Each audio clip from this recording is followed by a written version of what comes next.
Hey everyone, in this short video I'm going to show you how to replace a Shimano brake caliper.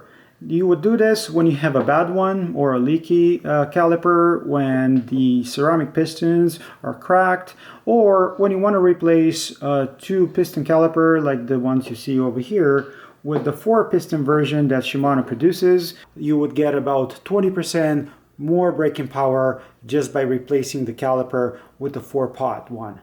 You can do that because for the last 3 generations of brakes, Shimano's been using this SH-BH90 brake hose. Also, the brake hose fittings like this Banjo over here have been identical for all the brakes. Shimano Deore and the new XTR 9100 are different. They use a connecting bolt to connect the hose to the caliper, very similar to connecting the hose to the brake lever as you see it over here. In that case, I covered the procedure in a video on how to cut hoses or reconnect hoses, and you can easily find it on my channel.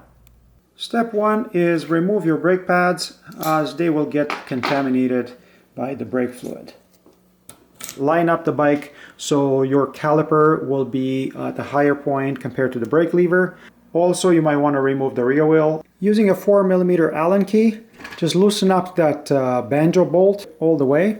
And before you take that bolt out, just get ready to remove the caliper completely.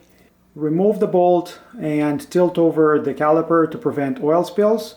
And you will see the tiny O-rings that provide the seal between the Banjo and the caliper body. The Banjo bolt is specific to the type of caliper. You can see an M7000 SLX here, and also you saw the M8000 XT. Same Banjo bolt was used by the previous generation XT and SLX. The newest XT introduced with a 12-speed M8100. These are the race calipers, 2-piston calipers. SLX M7100 is identical.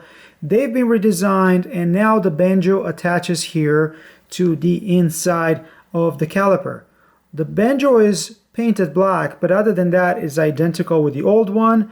And to go along with it, what we're going to have is this Stubby Banjo bolt.